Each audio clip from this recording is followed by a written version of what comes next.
Shalom from Eli, Israel.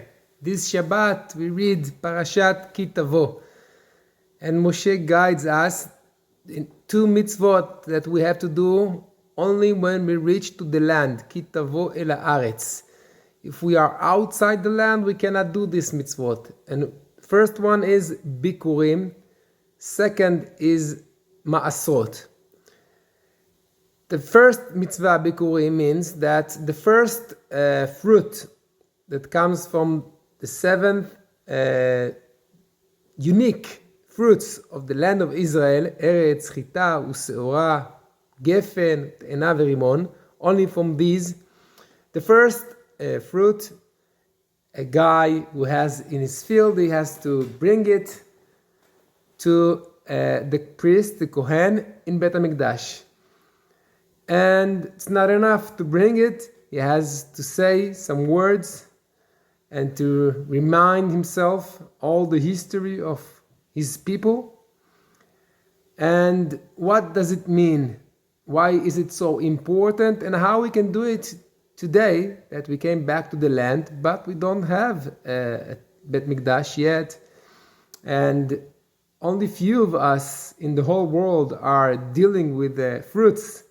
You have only few people in every country that they make the fruits for everyone. So let's think about the idea. The idea is the first thing you do in your life, like growing fruits, you have to bring it to the holiness, to the priest, which means that you think, what is really important in my life? How can I do the first thing that I do to mention that this is the most important thing that I do? I give it to the holiness. For example, you can bring your celery, the first one, or maybe something else that you say, well, the first thing I do is I want to think, why is it so important to work so hard? And then it's not enough. You have to remind yourself all the time why you are working so hard, why you are here. And as a Jew, you have the story of Yetziat Mitzrayim, and of course you can gather all the others in the world to this story, which means that all the time, Arami Oved Avi, from the beginning, from the days of Yaakov, people were fighting against the light of Hashem. And I am part of this revolution, getting out of Egypt. It's not something that was in the past. It's our destiny. All the time, in everything we do, we have to think about the destiny. We have responsibility to this world. Mashiach will come when we will do the efforts. So in every small thing you do, bring a fruit, you mention yourself this. There is a path, a destiny. I'm working all the time hard. And of course, the simple thing is, I want to thank Hashem for all the goods He gives me.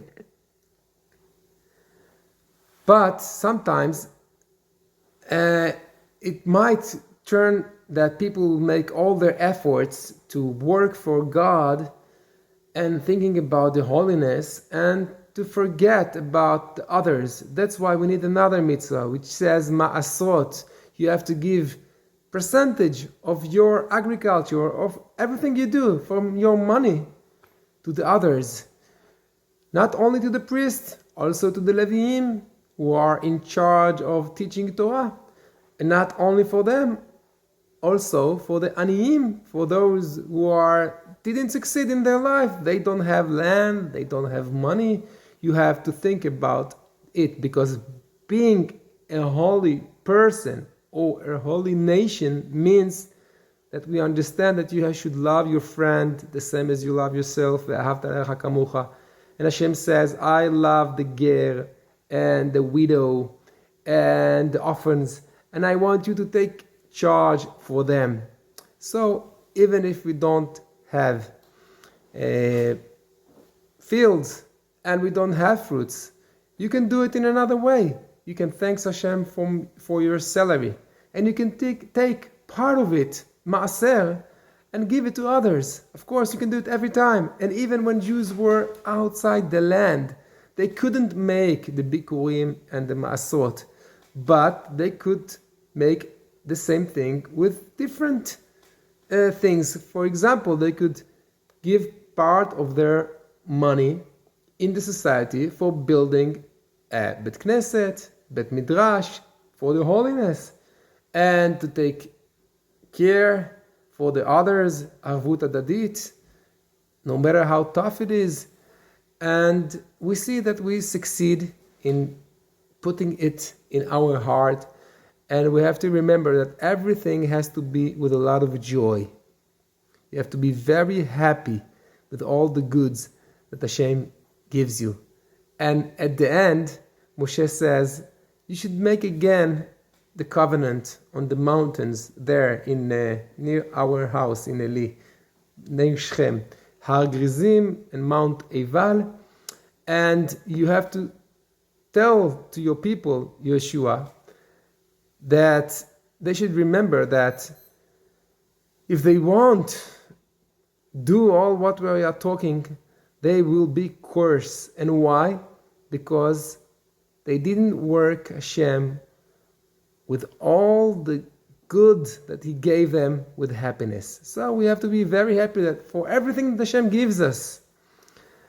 And Bezat Hashem, we are happy. Really Hashem gives us a lot. And we thank Hashem for everything that happens. And Bezat Hashem, it will be much, much better during the days. Shabbat Shalom from Israel.